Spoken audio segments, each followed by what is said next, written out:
Well, after a lot of work all day today, I finally got this engine mount out. Here's the new one. Here's the old one. You can see how bad the engine mount is. When they put the gas on the truck, it would go whack, whack, like that. So this engine mount was so bad, I had to beat it from the bottom to get it to come out. It still won't come out of this thing. I'm gonna get a hammer and whack it over here. It still won't come out of the mount. This thing has been a pain in the period. And oh dear followers, you wouldn't believe how much work this has been. So to reach the bottom bolts to get the motor mount out, the bottom bolts on the motor mount cannot be reached.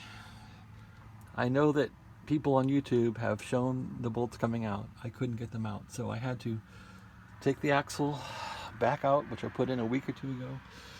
Take the axle back out, take the steering knuckle back off, and access the bolts for the engine mount. And the bolts are down here and up here. If the camera can catch those. Bolts are under there. With the axle in the way, I couldn't get those. I probably spent 40-50 bucks on extensions and things. Universal sets, I couldn't get them, so I took the axle back out. So maybe now, I'm finally gonna start putting this car back together.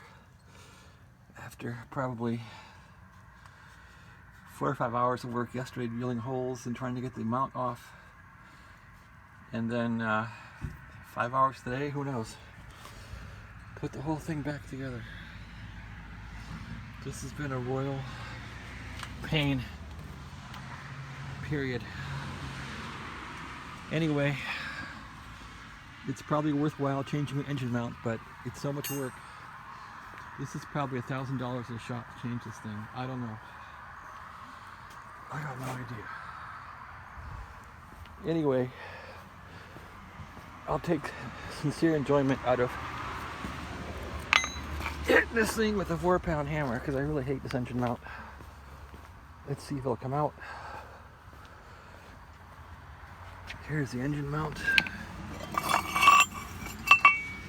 Here's a pair of steps. And came right out.